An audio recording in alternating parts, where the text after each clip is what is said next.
Sir James Paul McCartney, born the 18th of June 1942, is an English singer, songwriter, musician, and record and film producer who gained worldwide fame as co-lead vocalist, co-songwriter, and bassist for the Beatles. His songwriting partnership with John Lennon remains the most successful in history. After the group disbanded in 1970, he pursued a solo career and formed the band Wings with his first wife, Linda, and Denny Laine.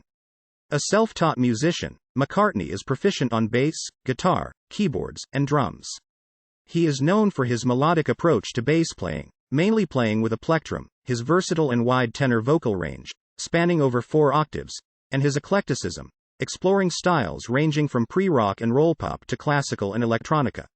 McCartney began his career as a member of the Quarrymen in 1957, which evolved into the Beatles in 1960.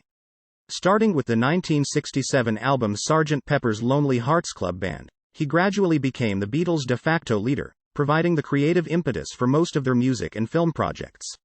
His Beatles songs, And I Love Her, Yesterday, Eleanor Rigby, and Blackbird, rank among the most covered songs in history. In 1970, McCartney debuted as a solo artist with the album McCartney. Throughout the 1970s, he led Wings, one of the most successful bands of the decade, with more than a dozen international top 10 singles and albums. McCartney resumed his solo career in 1980. Since 1989, he has toured consistently as a solo artist. In 1993, he formed the music duo The Firemen with Youth. Beyond music, he has taken part in projects to promote international charities related to such subjects as animal rights, seal hunting, landmines, vegetarianism, poverty, and music education. McCartney is one of the most successful composers and performers of all time. He has written or co-written 32 songs that have topped the Billboard Hot 100, and as of 2009, had sales of 25.5 million RIAA certified units in the United States. His honors include 2 inductions into the Rock and Roll Hall of Fame, as a member of the Beatles in 1988 and as a solo artist in 1999, 18 Grammy Awards, an appointment as a member of the Order of the British Empire in 1965, and a knighthood in 1997 for services to music. As of 2020, he was one of the wealthiest musicians in the world, with an estimated fortune of £800 million. Early life. James Paul McCartney was born on the 18th of June 1942 at Walton Hospital in the Walton area of Liverpool, where his mother, Mary Patricia, née Mohan, had qualified to practice as a nurse. His father, James Jim McCartney, was absent from his son's birth, due to his work as a volunteer firefighter during World War II. McCartney has a younger brother, Peter Michael, and a younger stepsister, Ruth, from his father's second marriage. Paul and Michael were baptized in their mother's Catholic faith, even though their father was a former Protestant who had turned agnostic. Religion was not emphasized in the household. McCartney attended Stockton Wood Road Primary School in Speke from 1947 until 1949, when he transferred to Joseph Williams Junior School in Belle Vale because of overcrowding at Stockton. In 1953, he was one of only 3 students out of 90 to pass the 11+ exam, meaning he could attend the Liverpool Institute, a grammar school rather than a secondary modern school. In 1954, he met schoolmate George Harrison on the bus from his suburban home in Speke. The two quickly became friends. McCartney later admitted, "I tended to talk down to him because he was a year younger." McCartney's mother, Mary, was a midwife and the family's primary wage earner. Her earnings enabled them to move into 20 Forthland Road in Allerton, where they lived until 1964. She rode a bicycle to her patients. McCartney described an early memory of her leaving at about 3 in the morning, the streets thick with snow. On the 31st of October 1956, when McCartney was 14, his mother died of an embolism as a complication of surgery for breast cancer. McCartney's loss later became a connection with John Lennon, whose mother, Julia, had died when he was 17. McCartney's father was a trumpet player and pianist who led Jim Mack's jazz band in the 1920s. He kept an upright piano in the front room, encouraged his sons to be musical and advised McCartney to take piano lessons. However, McCartney preferred to learn by ear. When McCartney was 11, his father encouraged him to audition for the Liverpool Cathedral Choir, but he was not accepted. McCartney then joined the choir at St. Barnabas Church, Mossley Hill. McCartney received a nickel-plated trumpet from his father for his 14th birthday, but when rock and roll became popular on Radio Luxembourg, McCartney traded it for a £15 Framus Zenith, Model 17, acoustic guitar, since he wanted to be able to sing while playing. He found it difficult to play guitar right-handed, but after noticing a poster advertising a Slim Whitman concert and realizing that Whitman played left-handed, he reversed the order of the strings. McCartney wrote his first song, I Lost My Little Girl, on the Zenith, and composed another early tune that would become When I'm 64, on the piano. American rhythm and blues influenced him, and Little Richard was his schoolboy idol.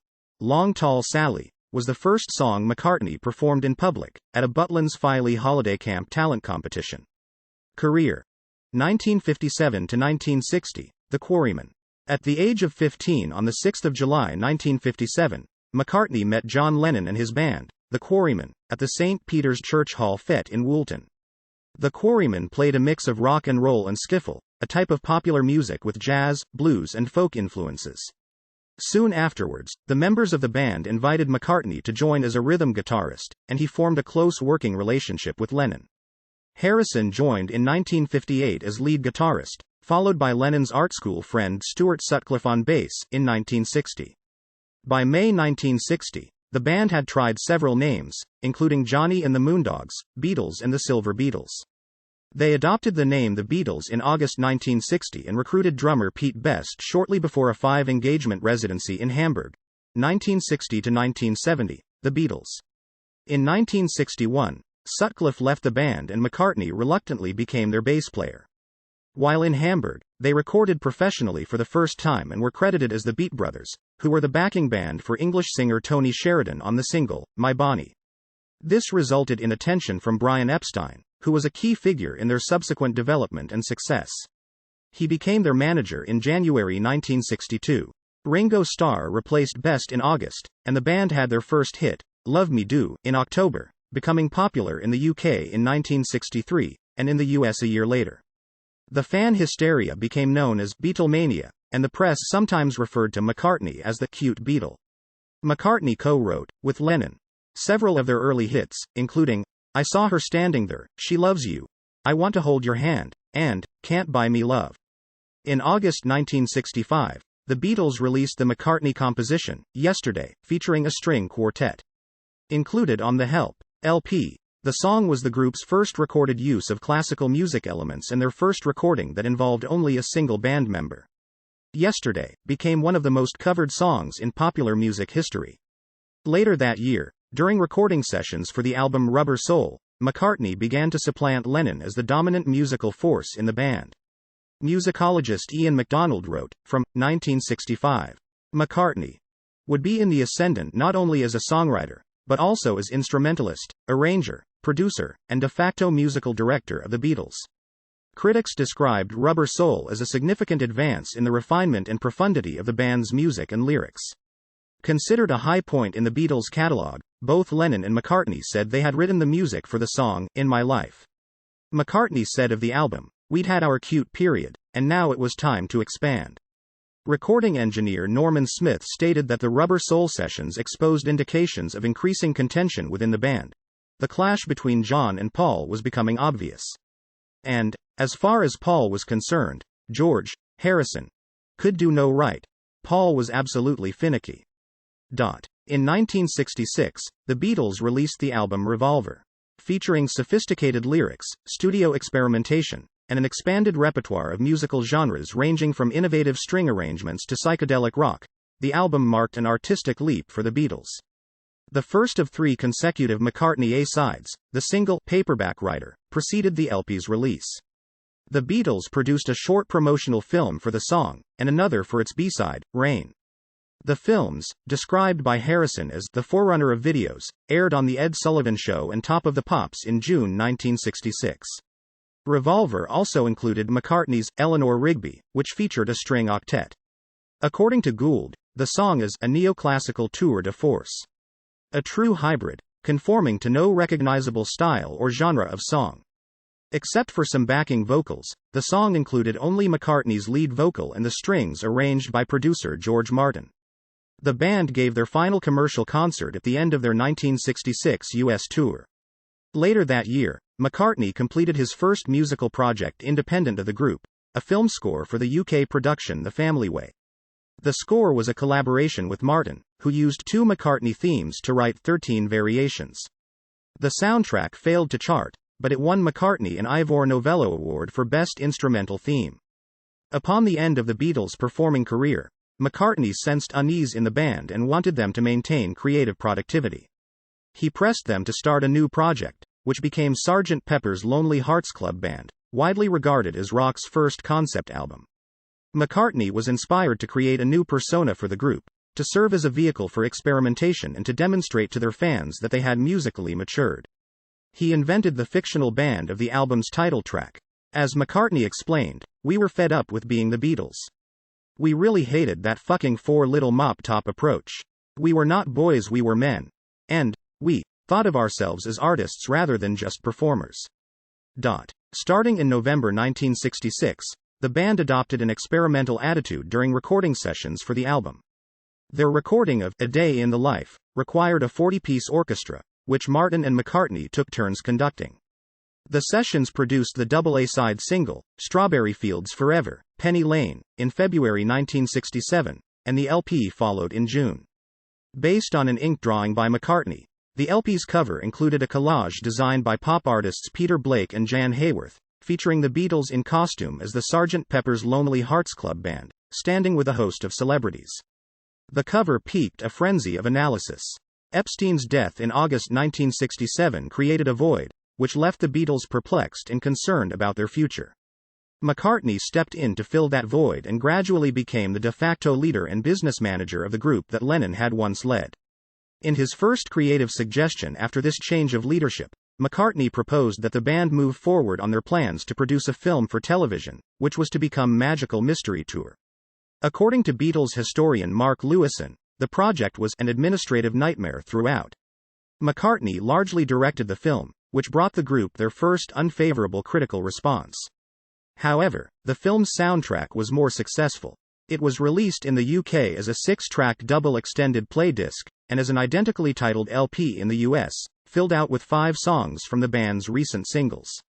The only Capitol compilation later included in the group's official canon of studio albums, the Magical Mystery Tour LP achieved $8 million in sales within 3 weeks of its release, higher initial sales than any other Capitol LP up to that point.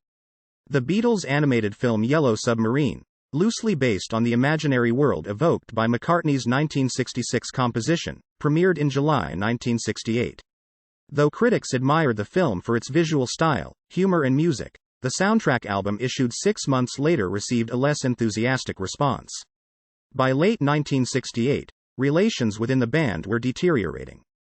The tension grew during the recording of their eponymous double album, also known as the White Album. Matters worsened the following year during the Let It Be sessions, when a camera crew filmed McCartney lecturing the group. "We've been very negative since Mr. Epstein passed away. We were always fighting his discipline a bit, but it's silly to fight that discipline if it's our own."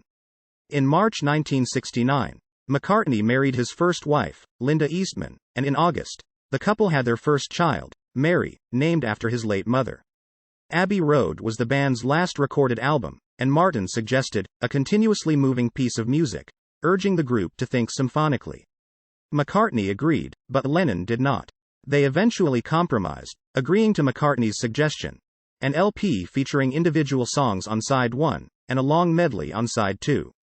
In October 1969, a rumor surfaced that McCartney had died in a car crash in 1966 and was replaced by a lookalike, but this was quickly refuted when a November Life magazine cover featured him and his family, accompanied by the caption, "Paul is still with us." McCartney was in the midst of business disagreements with his bandmates, largely concerning Alan Klein's management of the group, when he announced his departure from the group on the 10th of April 1970. He filed a suit for the band's formal dissolution on the 31st of December 1970, and in March 1971 the court appointed a receiver to oversee the finances of the Beatles company Apple Corp. An English court legally dissolved the Beatles' partnership on the 9th of January 1975, though sporadic lawsuits against their record company EMI, Klein, and each other persisted until 1989. 1970 to 1981, Wings. As the Beatles were breaking up in 1969-70, McCartney fell into a depression. His wife helped him pull out of that condition by praising his work as a songwriter and convincing him to continue writing and recording. In her honor, he wrote, "Maybe I'm amazed," explaining that with the Beatles breaking up, that was my feeling. Maybe I'm amazed at what's going on. Maybe I'm a man and maybe you're the only woman who could ever help me. Baby, won't you help me understand? Maybe I'm amazed at the way you pulled me out of time, hung me on the line. Maybe I'm amazed at the way I really need you. He added that, every love song I write is for Linda. In 1970, McCartney continued his musical career with his first solo release, McCartney, a US #1 album. Apart from some vocal contributions from Linda, McCartney is a one-man album, with McCartney providing compositions, instrumentation and vocals. In 1971, he collaborated with Linda and drummer Denny Laine on a second album, Ram. A UK #1 and a US Top 5, Ram included the co-written US #1 hit single, Uncle Albert, Admiral Halsey. Later that year, ex-Moody Blues guitarist Denny Laine joined the McCartneys and Laine to form the band Wings. McCartney had this to say on the group's formation: "Wings were always a difficult idea. Any group having to follow the Beatles' success would have a hard job. I found myself in that very position. However, it was a choice between going on or finishing, and I loved music too much to think of stopping." In September 1971, the McCartneys' daughter Stella was born, named in honor of Linda's grandmothers, both of whom were named Stella. Following the addition of guitarist Henry McCullough, Wings' first concert tour began in 1972 with a debut performance in front of an audience of 700 at the University of Nottingham. 10 more gigs followed as they traveled across the UK in a van during an unannounced tour of universities, during which the band stayed in modest accommodation and received pay in coinage collected from students, while avoiding Beatles songs during their performances. McCartney later said, "The main thing I didn't want was to come on stage, faced with the whole torment of 5 rows of press people with little pads, all looking at me and saying, 'Oh well, he is not as good as he was.' So we decided to go out on that university tour, which made me less nervous. By the end of that tour I felt ready for something else, so we went into Europe." During the 7-week, 25-show Wings Over Europe tour, the band played almost solely Wings and McCartney solo material. The Little Richard cover, Long Tall Sally, was the only song that had previously been recorded by the Beatles. McCartney wanted the tour to avoid large venues. Most of the small halls they played had capacities of fewer than 3,000 people. In March 1973, Wings achieved their first US #1 single, My Love, included on their second LP, Red Rose Speedway, a US #1 and UK Top 5. McCartney's collaboration with Linda and former Beatles producer Martin resulted in the song, Live and Let Die, which was the theme song for the James Bond film of the same name. Nominated for an Academy Award, the song reached #2 in the US and #9 in the UK. It also earned Martin a Grammy for his orchestral arrangement. Music professor and author Vincent Benitez described the track as symphonic rock at its best. After the departure of McCullough and Laine in 1973, the McCartneys and Laine recorded Band on the Run. The album was the first of 7 Platinum Wings LPs. It was a US and UK #1, the band's first to top the charts in both countries and the first ever to reach Billboard magazine's charts on 3 separate occasions. One of the best-selling releases of the decade, it remained on the UK charts for 124 weeks. Rolling Stone named it one of the best albums of the year for 1973, and in 1975, Paul McCartney and Wings won the Grammy Award for Best Pop Vocal Performance for the song, Band on the Run, and Jeff Emerick won the Grammy for Best Engineered Recording for the album. In 1974, Wings achieved a second US #1 single with the title track. The album also included the top 10 hits, Jet, and Hell on Wheels, and earned the 418th spot on Rolling Stone's list of the 500 greatest albums of all time. In 1974, McCartney hired guitarist Jimmy McCulloch and drummer Jeff Britton to replace McCullough and Laine. Britton subsequently quit during recording sessions in 1975 and was replaced by Joe English. Wings followed Band on the Run with the chart-topping albums Venus and Mars and Wings at the Speed of Sound. In 1975, they began the 14-month Wings Over the World tour, which included stops in the UK, Australia, Europe and the US. The tour marked the first time McCartney performed Beatles songs live with Wings, with 5 in the 2-hour setlist. I've Just Seen a Face, Yesterday, Blackbird, Lady Madonna, and The Long and Winding Road. Following the second European leg of the tour and extensive rehearsals in London, the group undertook an ambitious U.S. arena tour that yielded the U.S. #1 live triple LP Wings Over America. In September 1977, the McCartneys had a third child, a son they named James. In November, the Wings song, Mull of Kintyre, co-written with Laine, was quickly becoming one of the best-selling singles in UK chart history. The most successful single of McCartney's solo career, it achieved double the sales of the previous record holder, She Loves You, and went on to sell 2.5 million copies and hold the UK sales record until the 1984 charity single, Do They Know It's Christmas? London Town spawned a US #1 single, With a Little Luck, and continued Wings' string of commercial successes, making the top 5 in both the US and the UK. Critical reception was unfavorable, and McCartney expressed disappointment with the album. Back to the Egg featured McCartney's assemblage of a rock supergroup dubbed Rockestra on 2 tracks. The band included Wings along with Pete Townshend, David Gilmour, Gary Brooker, John Paul Jones, John Bonham and others. Though certified platinum, critics panned the album. Wings completed their final concert tour in 1979, with 20 shows in the UK that included the live debut of the Beatles songs, Got to Get You Into My Life, The Fool on the Hill, and Let It Be. In 1980, McCartney released his second solo LP, the self-produced McCartney 2, which peaked at #1 in the UK and #3 in the US. As with his first album, he composed and performed it alone. The album contained the song, Coming Up, the live version of which, recorded in Glasgow, Scotland, in 1979 by Wings, became the group's last #1 hit.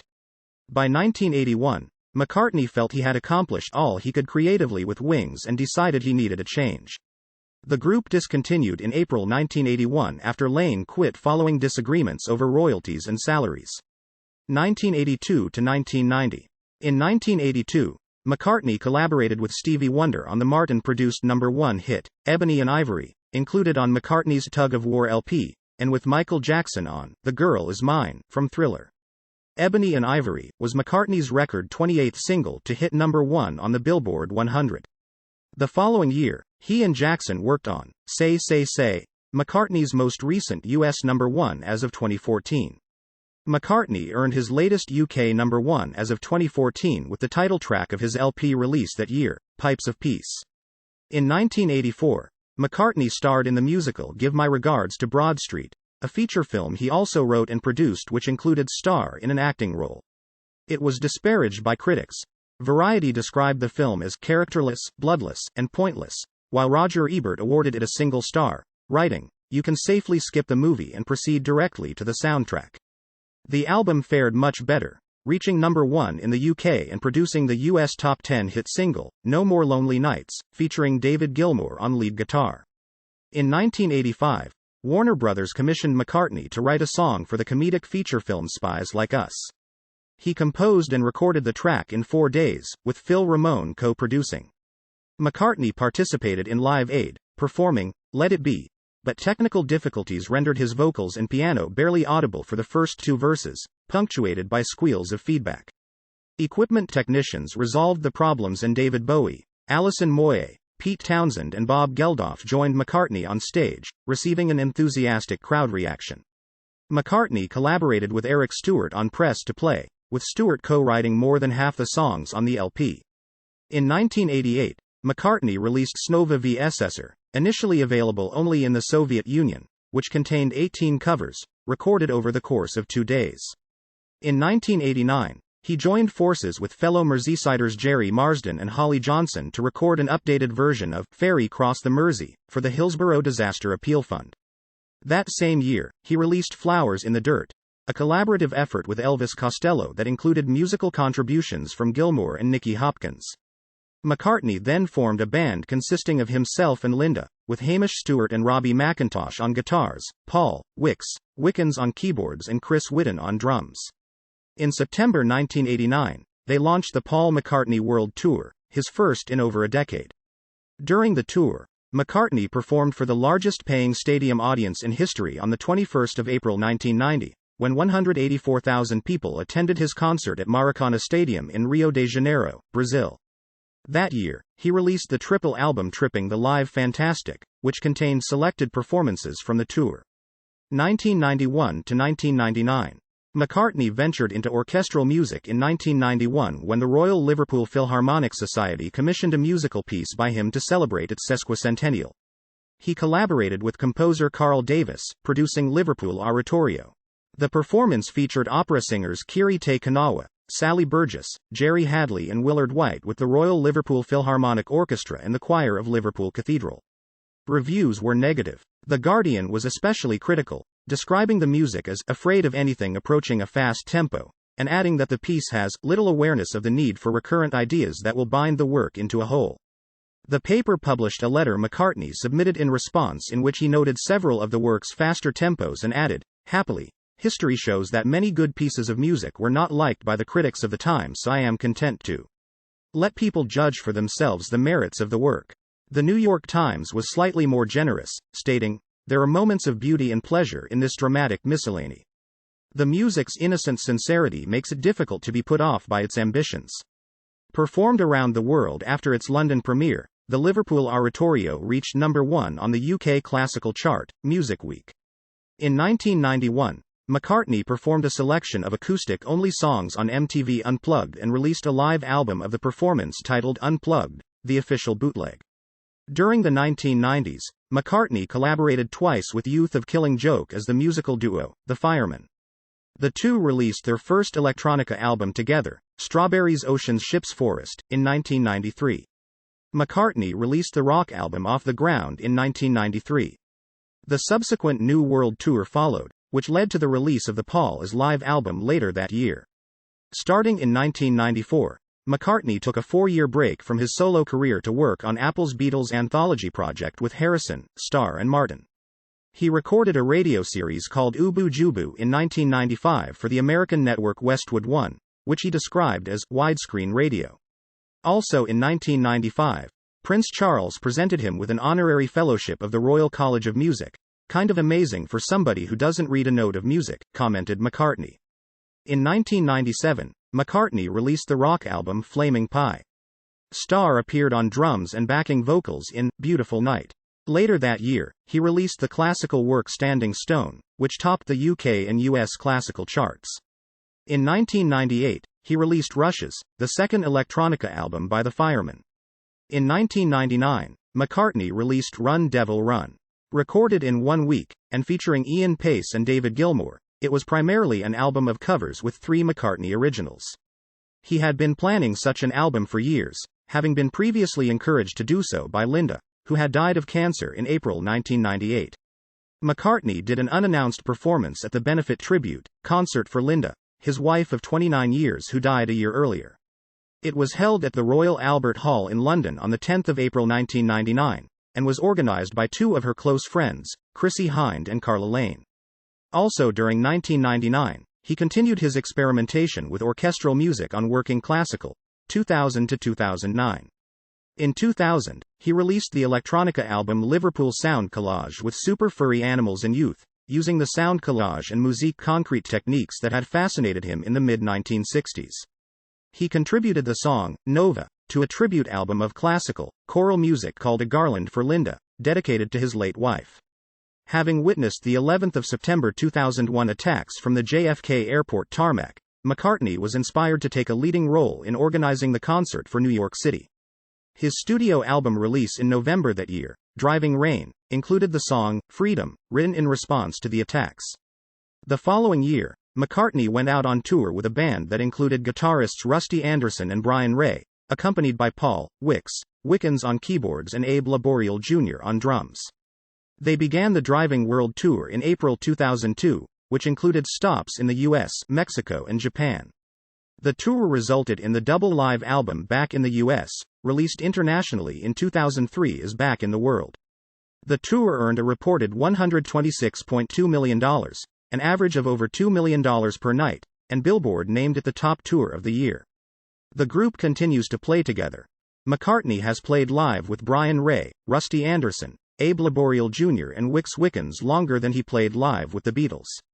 In July 2002, McCartney married Heather Mills. In November, on the first anniversary of George Harrison's death, McCartney performed at the concert for George. He participated in the National Football League's Super Bowl, performing Freedom, during the pregame show for Super Bowl 36 in 2002 and headlining the halftime show at Super Bowl 39 in 2005. The English College of Arms honored McCartney in 2002 by granting him a coat of arms. His crest, featuring a liverbird holding an acoustic guitar in its claw, reflects his background in Liverpool and his musical career. The shield includes 4 curved emblems which resemble Beatles' backs. The arms motto is Ecce cor meum, Latin for, Behold my heart. In 2003, the McCartneys had a child, Beatrice Millie. In July 2005, he performed at the Live Aid event in Hyde Park, London, opening the show with Sgt. Pepper's Lonely Hearts Club Band, with U2, and closing it with Drive My Car, with George Michael, Helter Skelter, and The Long and Winding Road.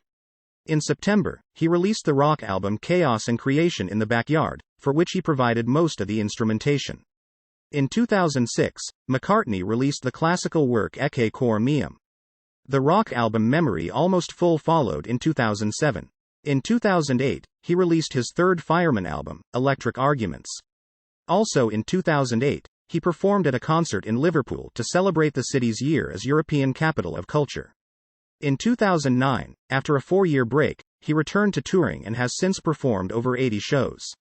More than 45 years after the Beatles first appeared on American television during The Ed Sullivan Show, he returned to the same New York theater to perform on Late Show with David Letterman.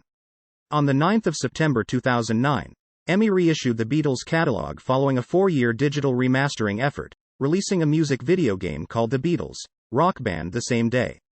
McCartney's enduring fame has made him a popular choice to open new venues. In 2009, he performed 3 sold-out concerts at the newly built Citi Field, a venue constructed to replace Shea Stadium in Queens, New York. These performances yielded the double live album Good Evening New York City later that year. 2010-present. In 2010, McCartney opened the Console Energy Center in Pittsburgh, Pennsylvania.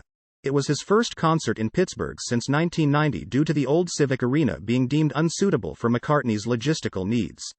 In July 2011, McCartney performed at 2 sold-out concerts at the new Yankee Stadium. A New York Times review of the first concert reported that McCartney was not saying goodbye but touring stadiums and playing marathon concerts. McCartney was commissioned by the New York City Ballet, and in September 2011, he released his first score for Dance, a collaboration with Peter Martins called Ocean's Kingdom. Also in 2011, McCartney married Nancy Chevelle. He released Kisses on the Bottom, a collection of standards, in February 2012, the same month that the National Academy of Recording Arts and Sciences honored him as the MusiCares Person of the Year, 2 days prior to his performance at the 54th Annual Grammy Awards. McCartney remains one of the world's top draws. He played to over 100,000 people during 2 performances in Mexico City in May, with the shows grossing nearly $6 million. In June 2012, McCartney closed Queen Elizabeth's Diamond Jubilee concert held outside Buckingham Palace, performing a set that included Let It Be, and Live and Let Die. He closed the opening ceremony of the 2012 Summer Olympics in London on the 27th of July, singing The End and Hey Jude, and inviting the audience to join in on the coda. Having donated his time, he received £1 from the Olympic organizers. On the 12th of December 2012, McCartney performed with 3 former members of Nirvana, Krist Novoselic, Dave Grohl, and Pat Smear, during the closing act of the 12th of December 12, the concert for Sandy Relief, seen by approximately 2 billion people worldwide. On the 28th of August 2013, McCartney released the title track of his upcoming studio album New, which came out in October 2013. A primetime entertainment special was taped on the 27th of January 2014 at the Ed Sullivan Theatre with the 9th of February 2014 CBS airing. The show featured McCartney and Ringo Starr, and celebrated the legacy of the Beatles and their groundbreaking 1964 performance on The Ed Sullivan Show. The show, titled The Night That Changed America, a Grammy salute to the Beatles, featured 22 classic Beatles songs as performed by various artists, including McCartney and Starr. In May 2014, McCartney cancelled a sold-out tour of Japan and postponed a U.S. tour to October due to begin that month after he contracted a virus. He resumed the tour with a high-energy 3-hour appearance in Albany, New York on the 5th of July 2014. On the 14th of August 2014, McCartney performed in the final concert at Candlestick Park in San Francisco, California before its demolition. It was the same venue that the Beatles played their final concert in 1966. In 2014, McCartney wrote and performed Hope for the Future, the ending song for the video game Destiny. In November 2014, a 42-song tribute album titled The Art of McCartney was released, which features a wide range of artists covering McCartney's solo and Beatles work. Also that year, McCartney collaborated with American rapper Kanye West on the single, Only One, released on the 31st of December. In January 2015, McCartney collaborated with West and Barbadian singer Rihanna on the single, 4-5 Seconds. They released a music video for the song in January and performed it live at the 57th Annual Grammy Awards on the 8th of February 2015. McCartney featured on West's 2015 single, All Day, which also features Theophilus London and Alan Kingdom. In February 2015, McCartney performed with Paul Simon for the Saturday Night Live 40th Anniversary Special. McCartney and Simon performed the first verse of I've Just Seen a Face on acoustic guitars, and McCartney later performed Maybe I'm Amazed. McCartney shared lead vocals on the Alice Cooper-led Hollywood Vampire Supergroup's cover of his song, Come and Get It, which appears on their debut album, released on the 11th of September 2015. On the 10th of June 2016, McCartney released the career-spanning collection Pure McCartney. The set includes songs from throughout McCartney's solo career and his work with Wings and the Firemen, and is available in 3 different formats, 2 CD, 4 CD, 4 LP and digital. The 4 CD version includes 67 tracks, most of which were top 40 hits. McCartney appeared in the 2017 adventure film Pirates of the Caribbean, Dead Men Tell No Tales, in a cameo role as Uncle Jack. In January 2017, McCartney filed a suit in United States District Court against Sony ATV Music Publishing seeking to reclaim ownership of his share of the Lennon-McCartney song catalog beginning in 2018. Under U.S. copyright law, for works published before 1978, the author can reclaim copyrights assigned to a publisher after 56 years. McCartney and Sony agreed a confidential settlement in June 2017. On the 20th of June 2018, McCartney released I Don't Know and Come On to Me from his album Egypt Station, which was released on the 7th of September through Capitol Records. Egypt Station became McCartney's first album in 36 years to top the Billboard 200, and his first to debut at number 1. McCartney's 18th solo album, McCartney 3, was released on the 18th of December 2020, via Capitol Records. An album of reinterpretations, remixes, and covers, titled McCartney 3 Imagined was released on the 16th of April 2021. McCartney's book The Lyrics, 1956 to the present is scheduled for release in November 2021. The book is described as a self-portrait in 154 songs. Musicianship. McCartney is a largely self-taught musician, and his approach was described by musicologist Ian MacDonald as by nature drawn to music's formal aspects yet wholly untutored. He produced technically finished work almost entirely by instinct, his harmonic judgment based mainly on perfect pitch and an acute pair of ears. A natural melodist, a creator of tunes capable of existing apart from their harmony. McCartney likened his approach to the primitive cave artists, who drew without training. Early influences. McCartney's earliest musical influences include Elvis Presley, Little Richard, Buddy Holly, Carl Perkins, and Chuck Berry. When asked why the Beatles did not include Presley on the Sgt. Pepper cover, McCartney replied, "Elvis was too important and too far above the rest even to mention. So we didn't put him on the list because he was more than merely a pop singer, he was Elvis the King." McCartney stated that for his bassline for I Saw Her Standing There, he directly quoted Berry's I'm Talking About You. McCartney called Little Richard an idol, whose falsetto vocalizations inspired McCartney's own vocal technique. McCartney said he wrote I'm Down as a vehicle for his Little Richard impersonation. In 1971, McCartney bought the publishing rights to Holly's catalog, and in 1976, on the 40th anniversary of Holly's birth, McCartney inaugurated the annual Buddy Holly Week in England. The festival has included guest performances by famous musicians, songwriting competitions, drawing contests and special events featuring performances by the Crickets. Bass guitar. Best known for primarily using a plectrum or pick, McCartney occasionally plays fingerstyle. He was strongly influenced by Motown artists, in particular James Jamerson, whom McCartney called a hero for his melodic style. He was also influenced by Brian Wilson, as he commented, because he went to very unusual places. Another favorite bassist of his is Stanley Clarke. McCartney's skill as a bass player has been acknowledged by bassists including Sting, Dr. Dre bassist Mike Elizondo, and Colin Moulding of XTC. During McCartney's early years with the Beatles, he primarily used a Hofner 500/1 bass, although from 1965, he favored his Rickenbacker 4001S for recording. While typically using Vox amplifiers, by 1967, he had also begun using a Fender Bassman for amplification. During the late 1980s and early 1990s, he used a Wall 5-string, which he said made him play more thick-sounding basslines, in contrast to the much lighter Hofner, which inspired him to play more sensitively, something he considers fundamental to his playing style. He changed back to the Hofner around 1990 for that reason. He uses Mesa Boogie bass amplifiers while performing live. MacDonald identified "She's a Woman" as the turning point when McCartney's bass playing began to evolve dramatically, and Beatles biographer Chris Ingham singled out Rubber Soul as the moment when McCartney's playing exhibited significant progress, particularly on "The Word." Bacon and Morgan agreed, calling McCartney's groove on the track a high point in pop bass playing and the first proof on a recording of his serious technical ability on the instrument. MacDonald inferred the influence of James Brown's "Papa's Got a Brand New Bag" and Wilson Pickett's "In the Midnight Hour," American soul tracks from which McCartney absorbed elements and drew inspiration as he delivered his most spontaneous bass part to date. Bacon and Morgan described his bassline for the Beatles song "Rain" as an astonishing piece of playing. McCartney, thinking in terms of both rhythm and lead bass. Choosing the area of the neck he correctly perceives will give him clarity for melody without rendering his sound too thin for groove. MacDonald identified the influence of Indian classical music and exotic melismas in the bass part on "Rain," and described the playing as so inventive that it threatens to overwhelm the track. By contrast, he recognized McCartney's bass part on the Harrison-composed "Something" as creative but overly busy and too fussily extemporized.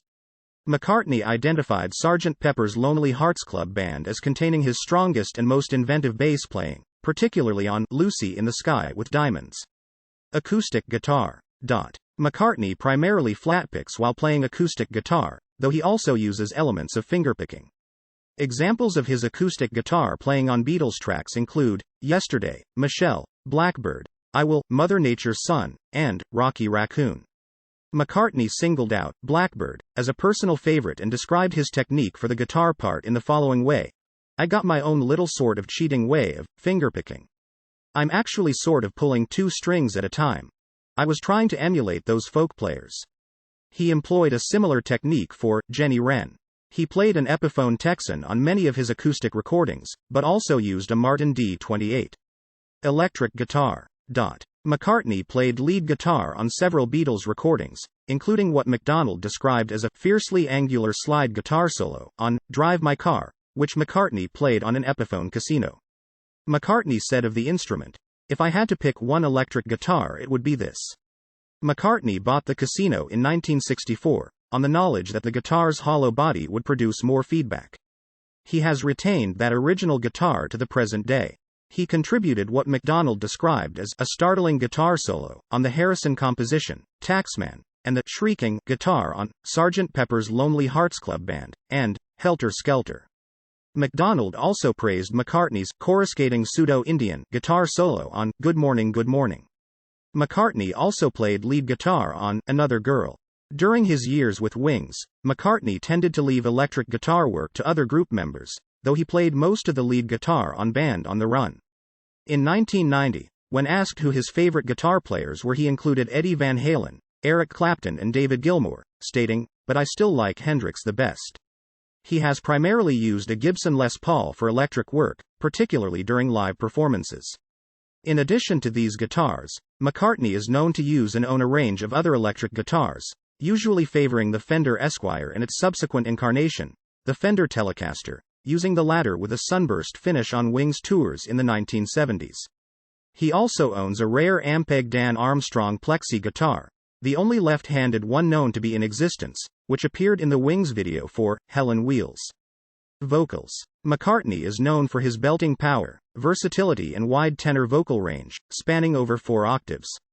He was ranked the 11th greatest singer of all time by Rolling Stone, voted the 8th greatest singer ever by NME readers and number 10 by Music Radar readers in the list of the 30 greatest lead singers of all time. Over the years, McCartney has been named a significant vocal influence by Chris Cornell, Billy Joel, Steven Tyler, Brad Delp, and Axl Rose. McCartney's vocals have crossed several music genres throughout his career. On Call Me Back Again, according to Benitez, McCartney shines as a bluesy solo vocalist, while MacDonald called I'm Down a rock and roll classic that illustrates McCartney's vocal and stylistic versatility. MacDonald described Helter Skelter as an early attempt at heavy metal, and Hey Jude as a pop-rock hybrid, pointing out McCartney's use of gospel-style melismas in the song and his pseudo-soul shrieking in the fade-out.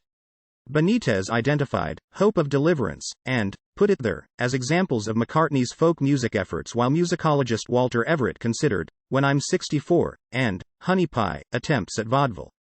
MacDonald praised the swinging beat of the Beatles' 24 bars blues song, She's a Woman, as the most extreme sound they had manufactured to date, with McCartney's voice at the edge, squeezed to the upper limit of his chest register and threatening to crack at any moment. MacDonald described I've Got a Feeling as a raunchy, mid-tempo rocker, with a robust and soulful vocal performance, and Back in the USSR as the last of the Beatles' up-tempo rockers, McCartney's belting vocals among his best since Drive My Car, recorded 3 years earlier. McCartney also teasingly tried out classical singing, namely singing various renditions of Bésame Mucho with the Beatles. He continued experimenting with various musical and vocal styles throughout his post-Beatles career. Monkberry Moon Delight was described by Pitchfork's Jason Green as an absolutely unhinged vocal take, Paul gulping and sobbing right next to your inner ear, adding that it could be a latter-day Tom Waits performance. Keyboards. McCartney played piano on several Beatles songs, including She's a Woman, For No One, A Day in the Life, Hello, Goodbye, Lady Madonna, Hey Jude, Martha My Dear, Let It Be, and The Long and Winding Road. MacDonald considered the piano part in Lady Madonna as reminiscent of Fats Domino, and Let It Be as having a gospel rhythm. MacDonald called McCartney's Mellotron intro on Strawberry Fields Forever an integral feature of the song's character. McCartney played a Moog synthesizer on the Beatles song Maxwell's Silver Hammer, and the Wings track, Lou, First Indian on the Moon. Ingham described the Wings songs, With a Little Luck, and London Town, as being full of the most sensitive pop synthesizer touches. Drums. McCartney played drums on the Beatles songs, Back in the USSR, Dear Prudence, Martha My Dear, Wild Honey Pie, and The Ballad of John and Yoko. He also played all the drum parts on his albums McCartney, McCartney 2 and McCartney 3, as well as on Wings' Band on the Run, and most of the drums on his solo LP Chaos and Creation in the Backyard. His other drumming contributions include Paul Jones' rendition of And the Sun Will Shine, Steve Miller Band's 1969 tracks, Celebration Song, and My Dark Hour, and Sunday Rain, from the Foo Fighters' 2017 album Concrete and Gold. Tape loops.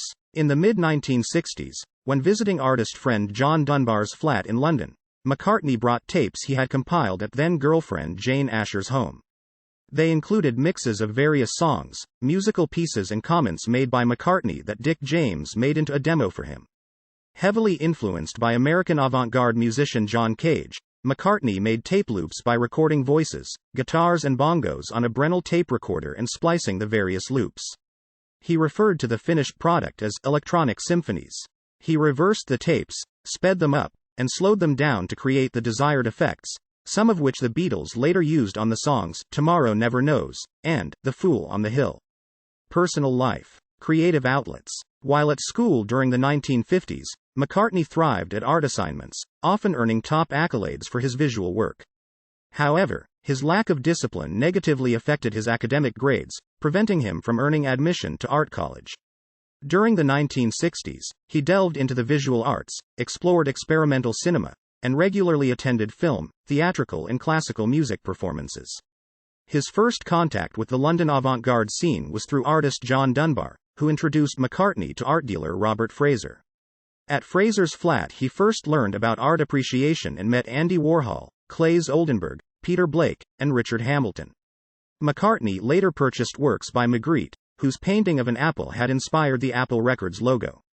McCartney became involved in the renovation and publicizing of the Indica Gallery in Mason's Yard, London, which Barry Miles had co-founded and where Lennon first met Yoko Ono.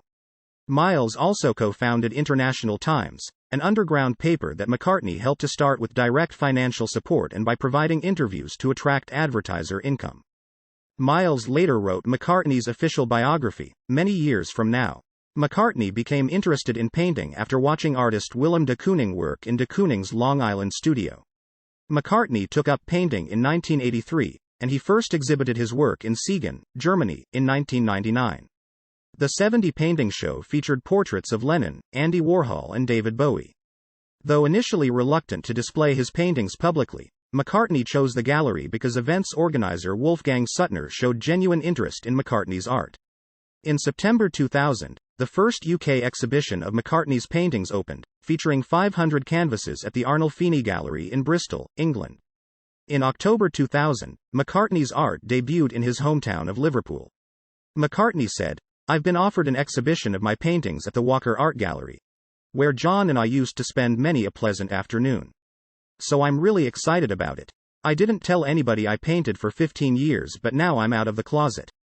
McCartney is lead patron of the Liverpool Institute for Performing Arts, a school in the building formerly occupied by the Liverpool Institute for Boys. When McCartney was a child, his mother read him poems and encouraged him to read books.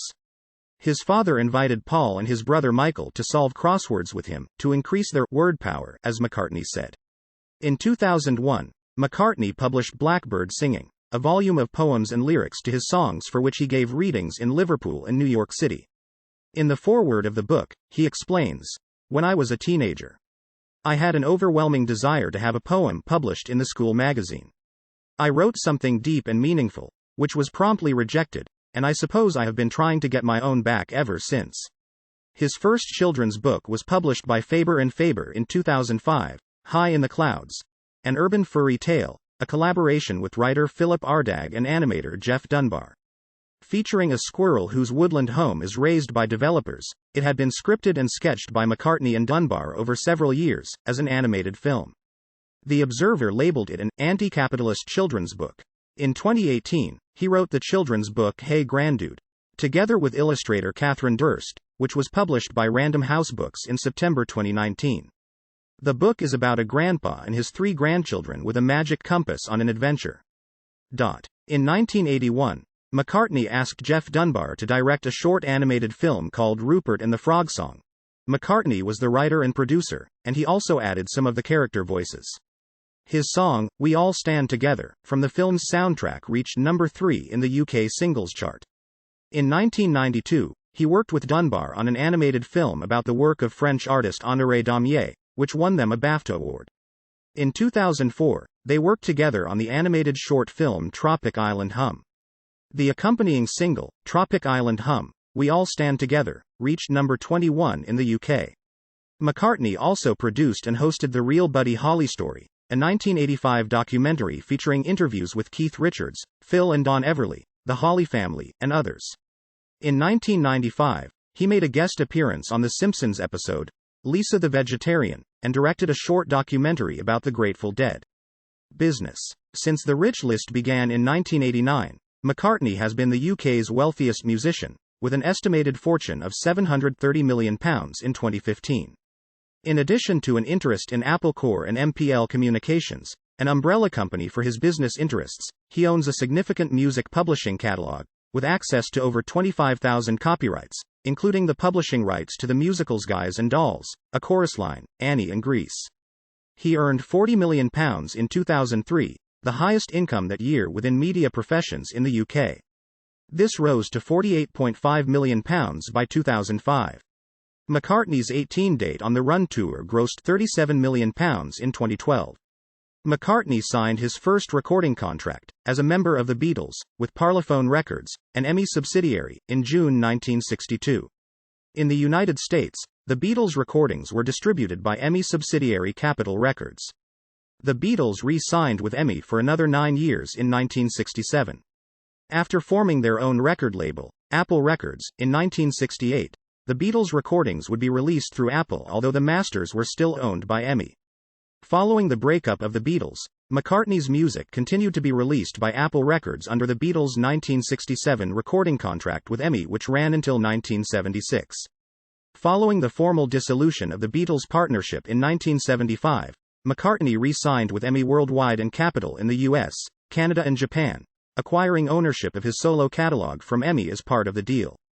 In 1979, McCartney signed with Columbia Records in the US and Canada, reportedly receiving the industry's most lucrative recording contract to date, while remaining with EMI for distribution throughout the rest of the world. As part of the deal, CBS offered McCartney ownership of Frank Music, publisher of the catalog of American songwriter Frank Loesser. McCartney's album sales were below CBS expectations, and reportedly the company lost at least $9 million on the contract. McCartney returned to Capitol in the US in 1985, remaining with EMI until 2006. In 2007, McCartney signed with Hear Music, becoming the label's first artist. He remains there as of 2012's Kisses on the Bottom. In 1963, Dick James established Northern Songs to publish the songs of Lennon-McCartney. McCartney initially owned 20% of Northern Songs, which became 15% after a public stock offering in 1965. In 1969, James sold a controlling interest in Northern Songs to Lou Grade's Associated Television, after which McCartney and John Lennon sold their remaining shares, although they remained under contract to ATV until 1973. In 1972, McCartney re-signed with ATV for 7 years in a joint publishing agreement between ATV and McCartney Music. Since 1979, MPL Communications has published McCartney's songs. McCartney and Yoko Ono attempted to purchase the Northern Songs catalog in 1981, but Grade declined their offer. Soon afterward, ATV Music's parent company, Associated Communications Corp., was acquired in a takeover by businessman Robert Holmes A. Court, who later sold ATV Music to Michael Jackson in 1985. McCartney has criticized Jackson's purchase and handling of Northern Songs over the years. In 1995, Jackson merged his catalog with Sony for a reported £59,052,000, $95 million, establishing Sony ATV Music Publishing, in which he retained half ownership. Northern Songs was formally dissolved in 1995 and absorbed into the Sony ATV catalog. McCartney receives writers' royalties, which together are 33.33% of total commercial proceeds in the US, and which vary elsewhere between 50 and 55%. Two of the Beatles' earliest songs, Love Me Do and P.S. I Love You, were published by an EMI subsidiary, Ardmore and Beechwood, before signing with James. McCartney acquired their publishing rights from Ardmore in 1978, and they are the only two Beatles songs owned by MPL Communications. Drugs. McCartney first used drugs in the Beatles' Hamburg days, when they often used Preludin to maintain their energy while performing for long periods. Bob Dylan introduced them to marijuana in a New York hotel room in 1964. McCartney recalls getting very high and giggling uncontrollably. His use of the drug soon became habitual, and according to Miles, McCartney wrote the lyrics, "Another Kind of Mind," in Got to Get You Into My Life, specifically as a reference to cannabis. During the filming of Help, McCartney occasionally smoked a joint in the car on the way to the studio during filming, and often forgot his lines. Director Richard Lester overheard two physically attractive women trying to persuade McCartney to use heroin, but he refused. Introduced to cocaine by Robert Fraser, McCartney used the drug regularly during the recording of Sgt. Pepper's Lonely Hearts Club Band, and for about a year in total, but stopped because of his dislike of the unpleasant melancholy he felt afterwards. Initially reluctant to try LSD, McCartney eventually did so in late 1966, and took his second acid trip in March 1967 with Lennon after a Sgt. Pepper studio session. He later became the first Beatle to discuss the drug publicly, declaring, "It opened my eyes and made me a better, more honest, more tolerant member of society." He made his attitude about cannabis public in 1967, when he, along with the other Beatles and Epstein, added his name to a July advertisement in the Times, which called for its legalization, the release of those imprisoned for possession, and research into marijuana's medical uses. In 1972, a Swedish court fined McCartney £1,000 for cannabis possession. Soon after, Scottish police found marijuana plants growing on his farm, leading to his 1973 conviction for illegal cultivation and a £100 fine. As a result of his drug convictions, the U.S. government repeatedly denied him a visa until December 1973. Arrested again for marijuana possession in 1975 in Los Angeles, Linda took the blame, and the court soon dismissed the charges. In January 1980, when Wings flew to Tokyo for a tour of Japan, customs officials found approximately 8 ounces, 200 grams, of cannabis in his luggage. They arrested McCartney and brought him to a local jail while the Japanese government decided what to do. After 10 days, they released and deported him without charge. In 1984, while McCartney was on holiday in Barbados, authorities arrested him for possession of marijuana and fined him $200. Upon his return to England, he stated that cannabis was less harmful than the legal substances alcohol, tobacco and glue, and that he had done no harm to anyone. In 1997, he spoke out in support of decriminalization of cannabis. People are smoking pot anyway, and to make them criminals is wrong. He quit cannabis in 2015, citing a desire to set a good example for his grandchildren. Vegetarianism and activism. Since 1975, McCartney has been a vegetarian. He and his wife Linda were vegetarians for most of their 29-year marriage. They decided to stop consuming meat after Paul saw lambs in a field as they were eating a meal of lamb. Soon after, the couple became outspoken animal rights activists. In his first interview after Linda's death, he promised to continue working for animal rights, and in 1999, he spent £3 million to ensure Linda McCartney Foods remained free of genetically engineered ingredients. In 1995, he narrated the documentary Devour the Earth, written by Tony Wardle. McCartney is a supporter of the animal rights organization People for the Ethical Treatment of Animals. He has appeared in the group's campaigns, and in 2009, McCartney narrated a video for them titled, Glass Walls, which was harshly critical of slaughterhouses, the meat industry, and their effect on animal welfare. McCartney has also supported campaigns headed by the Humane Society of the United States, Humane Society International, World Animal Protection, and the David Shepherd Wildlife Foundation.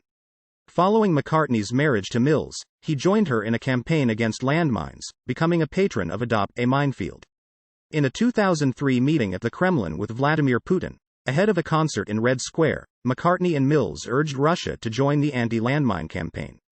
In 2006, the McCartneys traveled to Prince Edward Island to raise international awareness of seal hunting.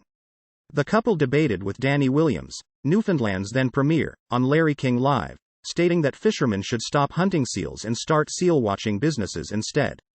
McCartney also supports the Make Poverty History campaign.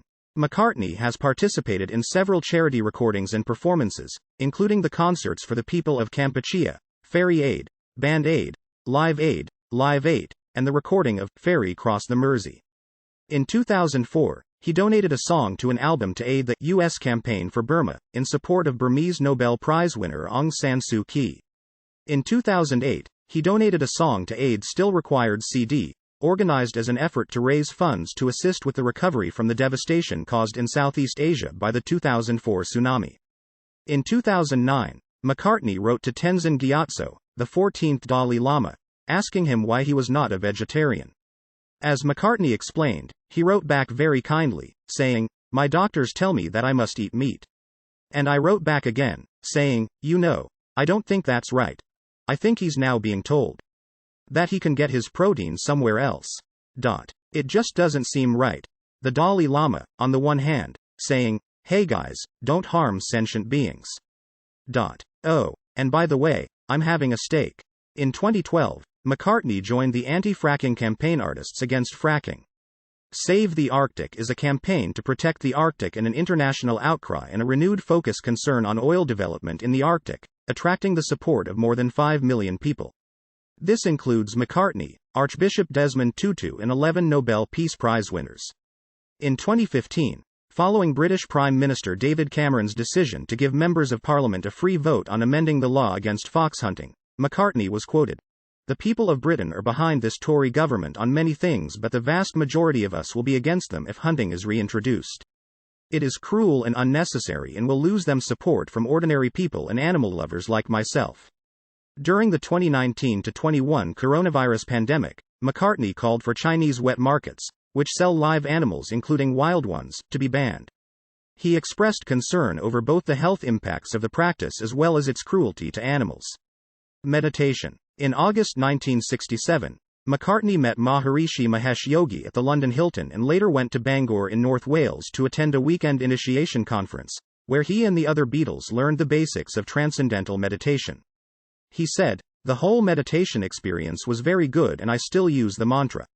I find it soothing." In 2009, McCartney and Starr headlined a benefit concert at Radio City Music Hall, raising $3 million for the David Lynch Foundation to fund instruction in transcendental meditation for at-risk youth.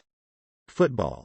McCartney has publicly professed support for Everton FC and has also shown favour for Liverpool FC. In 2008, he ended speculation about his allegiance when he said, "Here's the deal. My father was born in Everton. My family are officially Evertonians. So if it comes down to a derby match or an FA Cup final between the two, I would have to support Everton. But after a concert at Wembley Arena I got a bit of a friendship with Kenny Dalglish, who had been to the gig, and I thought, you know what? I am just going to support them both because it's all Liverpool." Relationships. Roan. McCartney's first serious girlfriend in Liverpool was Dorothy Roan, whom he met at the Casbah Club in 1959. According to Spitz, Roan felt that McCartney had a compulsion to control situations. He often chose clothes and makeup for her, encouraging her to grow her blonde hair to simulate Brigitte Bardot's hairstyle, and at least once insisting she have her hair restyled, to disappointing effect. When McCartney first went to Hamburg with the Beatles, he wrote to Roan regularly, and she accompanied Cynthia Lennon to Hamburg when they played there again in 1962. The couple had a 2.5-year relationship, and were due to marry until Roan's miscarriage. According to Spitz, McCartney, now free of obligation, ended the engagement. Jane Asher. McCartney first met British actress Jane Asher on the 18th of April 1963 when a photographer asked them to pose at a Beatles performance at the Royal Albert Hall in London. The two began a relationship, and in November of that year he took up residence with Asher at her parents' home at 57 Wimpole Street, London. They had lived there for more than 2 years before the couple moved to McCartney's own home in St. John's Wood in March 1966. He wrote several songs while living at the Ashers, including Yesterday, and I Love Her, You Won't See Me, and I'm Looking Through You, the latter three having been inspired by their romance. They had a 5-year relationship and planned to marry, but Asher broke off the engagement after she discovered he had become involved with Francie Schwartz, an American screenwriter who moved to London at age 23 thinking she could sell a script to the Beatles. She met McCartney and he invited her to move into his London house, where events ensued that possibly broke up him and Asher. Linda Eastman. Linda Eastman was a music fan who once commented, "All my teen years were spent with an ear to the radio." At times, she skipped school to see artists such as Fabian, Bobby Darin and Chuck Berry. She became a popular photographer with several rock groups, including the Jimi Hendrix Experience, the Grateful Dead, the Doors and the Beatles, whom she first met at Shea Stadium in 1966. She commented, "It was John who interested me at the start. He was my Beatle hero. But when I met him the fascination faded fast, and I found it was Paul the first liked." The pair first became properly acquainted on the 15th of May 1967 at a Georgie Fame concert at the Bag O'Nails Club, during her UK assignment to photograph rock musicians in London. As Paul remembers, "The night Linda and I met, I spotted her across a crowded club, and although I would normally have been nervous chatting her up, I realized I had to. Pushiness worked for me that night." Linda said this about their meeting. "I was quite shameless really. I was with somebody else, that night. And I saw Paul at the other side of the room. He looked so beautiful that I made up my mind I would have to pick him up." The pair married in March 1969. About their relationship, Paul said, "We had a lot of fun together.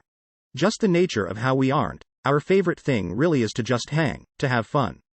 And Linda's very big on just following the moment." He added, "We were crazy. We had a big argument the night before we got married, and it was nearly called off. It's miraculous that we made it. But we did." After the breakup of the Beatles, the two collaborated musically and formed Wings in 1971. They faced derision from some fans and critics, who questioned her inclusion. She was nervous about performing with Paul, who explained, "She conquered those nerves, got on with it and was really gutsy." Paul defended her musical ability. "I taught Linda the basics of the keyboard. She took a couple of lessons and learned some bluesy things. She did very well and made it look easier than it was." The critics would say, "She's not really playing," or, "Look at her, she's playing with one finger." But what they didn't know is that sometimes she was playing a thing called a minimoog, which could only be played with one finger. It was monophonic. He went on to say, "We thought we were in it for the fun. It was just something we wanted to do, so if we got it wrong, big deal. We didn't have to justify ourselves." Former Wings guitarist McCullough said of collaborating with Linda, "Trying to get things together with a learner in the group didn't work as far as I was concerned." They had 4 children. Linda's daughter Heather, legally adopted by Paul, Mary, Stella and James, and remained married until Linda's death from breast cancer at age 56 in 1998. After Linda died, Paul said, "I got a counselor because I knew that I would need some help. He was great, particularly in helping me get rid of my guilt about wishing I'd been perfect all the time. A real bugger. But then I thought, hang on a minute. We're just human. That was the beautiful thing about our marriage. We were just a boyfriend and girlfriend having babies." Heather Mills. In 2002, McCartney married Heather Mills, a former model and anti-landmine campaigner. In 2003, the couple had a child, Beatrice Millie, named in honor of Mills's late mother and one of McCartney's aunts. They separated in April 2006 and divorced acrimoniously in March 2008. In 2004, he commented on media animosity toward his partners. "The British public didn't like me giving up on Jane Asher. I married Linda, a New York divorcee with a child, and at the time they didn't like that." Nancy Chevelle. McCartney married New Yorker Nancy Chevelle in a civil ceremony at Marylebone Town Hall, London, on the 9th of October 2011. The wedding was a modest event attended by a group of about 30 relatives and friends. The couple had been together since November 2007. Chevelle is vice president of a family-owned transportation conglomerate which owns New England Motor Freight. She is a former member of the board of the New York area's Metropolitan Transportation Authority. Chevelle is about 18 years younger than McCartney. They had known each other for about 20 years prior to marrying, having met because both had homes in the Hamptons. John Lennon. Though McCartney had a strained relationship with Lennon, they briefly became close again in early 1974, and played music together on one occasion. In later years, the two grew apart. McCartney often phoned Lennon, but was apprehensive about the reception he would receive. During one call, Lennon told him, "You're all pizza and fairy tales." In an effort to avoid talking only about business, they often spoke of cats, babies, or baking bread. On the 24th of April 1976, McCartney and Lennon were watching an episode of Saturday Night Live at Lennon's home in the Dakota when Lorne Michaels made a $3,000 cash offer for the Beatles to reunite. While they seriously considered going to the SNL studio a few blocks away, they decided it was too late. This was their last time together. VH1 fictionalized this event in the 2000 television film Two of Us. McCartney's last telephone call to Lennon, days before Lennon and Ono released Double Fantasy, was friendly. "It is a consoling factor for me, because I do feel it was sad that we never actually sat down and straightened our differences out. But fortunately for me, the last phone conversation I ever had with him was really great, and we didn't have any kind of blow-up," he said. Reaction to Lennon's murder. On the 9th of December 1980, McCartney followed the news that Lennon had been murdered the previous night. Lennon's death created a media frenzy around the surviving members of the band. McCartney was leaving an Oxford Street recording studio that evening when he was surrounded by reporters who asked him for his reaction. He responded, "It's a drag." The press quickly criticized him for what appeared to be a superficial response. He later explained, "When John was killed, somebody stuck a microphone at me and said, 'What do you think about it?' I said, 'It's a draw-ag,' and meant it with every inch of melancholy I could muster." When you put that in print, it says. McCartney in London today, when asked for a comment on his dead friend, said, "It's a drag." It seemed a very flippant comment to make. In 1983, McCartney said, "I would not have been as typically human and standoffish as I was if I knew John was going to die. I would have made more of an effort to try and get behind his mask, and have a better relationship with him." He said that he went home that night, watched the news on television with his children and cried most of the evening. In 1997, he said that Lennon's death made the remaining ex-Beatles nervous that they might also be murdered. He told Mojo magazine in 2002 that Lennon was his greatest hero. In 1981, McCartney sang backup on Harrison's tribute to Lennon, All Those Years Ago, which featured Starr on drums. McCartney released Here Today in 1982, a song Everett described as a haunting tribute to McCartney's friendship with Lennon. George Harrison. Discussing his relationship with McCartney, Harrison said, "Paul would always help along when you'd done his 10 songs. Then when he got round to doing one of my songs, he would help. It was silly. It was very selfish, actually. There were a lot of tracks, though, where I played bass. Because what Paul would do, if he'd written a song, he'd learn all the parts for Paul and then come in the studio and say, sometimes he was very difficult, do this. He'd never give you the opportunity to come out with something." After Harrison's death in November 2001, McCartney said he was a lovely guy and a very brave man who had a wonderful sense of humor. He went on to say, "We grew up together and we just had so many beautiful times together. That's what I am going to remember. I'll always love him, he's my baby brother." On the first anniversary of his death, McCartney played Harrison's Something on a ukulele at the concert for George. He would perform this rendition of the song on many subsequent solo tours. He also performed For You Blue and All Things Must Pass, and played the piano on Eric Clapton's rendition of While My Guitar Gently Weeps.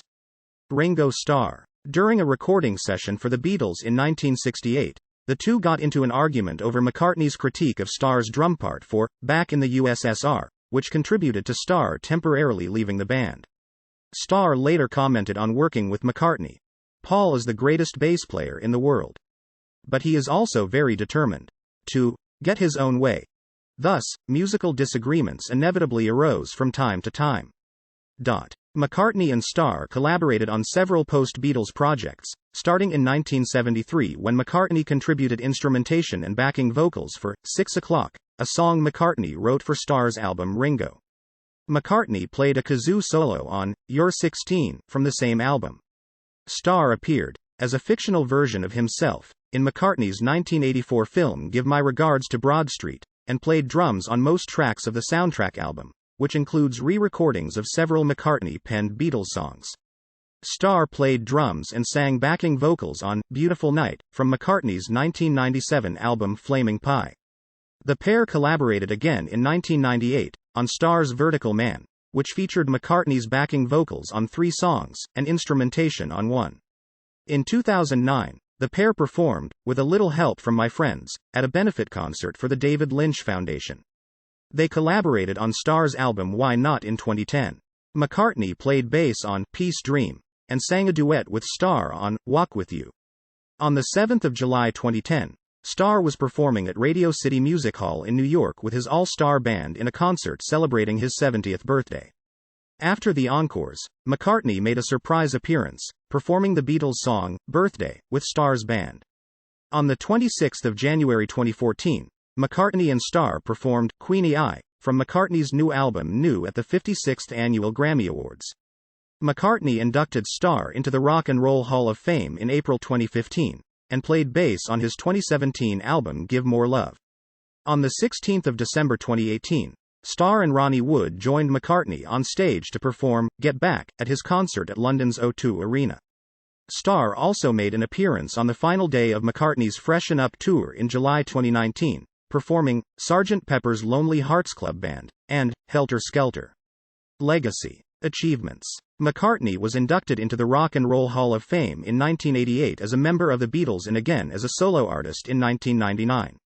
In 1979, the Guinness Book of World Records recognized McCartney as the most honored composer and performer in music, with 60 gold discs, 43 with the Beatles, 17 with Wings, and, as a member of the Beatles, sales of over 100 million singles and 100 million albums, and as the most successful songwriter. He wrote jointly or solo 43 songs which sold 1 million or more records between 1962 and 1978. In 2009, Guinness World Records again recognized McCartney as the most successful songwriter, having written or co-written 188 charted records in the United Kingdom, of which 91 reached the top 10 and 33 made it to number 1. McCartney has written, or co-written, 32 number 1 singles on the Billboard Hot 100, 20 with the Beatles, 7 solo or with Wings, 1 as a co-writer of A World Without Love, a number 1 single for Peter and Gordon, 1 as a co-writer on Elton John's cover of Lucy in the Sky with Diamonds, 1 as a co-writer on Stars on 45's Medley, one as a co-writer with Michael Jackson on Say Say Say, and one as writer on Ebony and Ivory, performed with Stevie Wonder. As of 2009, he has 15.5 million RIAA certified units in the United States as a solo artist plus another 10 million with Wings.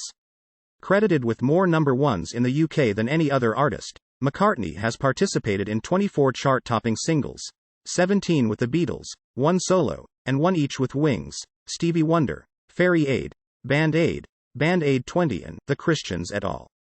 He is the only artist to reach the UK number 1 as a soloist, Pipes of Peace, duo, Ebony and Ivory, with Wonder, trio, Mull of Kintyre, Wings, quartet, She Loves You, The Beatles, quintet, Get Back, The Beatles with Billy Preston, and as part of a musical ensemble for charity, Fairy Aid. Yesterday is one of the most covered songs in history with more than 2,200 recorded versions, and according to the BBC, the track is the only one by a UK writer to have been aired more than 7 million times on American TV and radio and is third in the all-time list. And is the most played song by a British writer, last century in the US. His 1968 Beatles composition, Hey Jude, achieved the highest sales in the UK that year and topped the US charts for 9 weeks, which is longer than any other Beatles single. It was also the longest single released by the band and, at 7 minutes 11 seconds, was at that time the longest number 1. Hey Jude is the best-selling Beatles single, achieving sales of over 5 million copies soon after its release. In July 2005, McCartney's performance of Sgt. Pepper's Lonely Hearts Club Band, with U2 at Live 8 became the fastest-released single in history. Available within 45 minutes of its recording, hours later it had achieved number 1 on the UK official download chart. In December 2020, the release of his album McCartney 3 and its subsequent charting at number 2 on the US Billboard 200 earned McCartney the feat of being the first artist to have a new album in the top 2 chart positions in each of the last 6 decades. This audio uses material from the Wikipedia article Paul McCartney n.wikipedia.org/wiki/Paul_McCartney, which is released under the license Creative Commons. Attribution Share Alike 3.0 Unported. CC by SA 3.0 creativecommons.org/licenses/by SA/3.0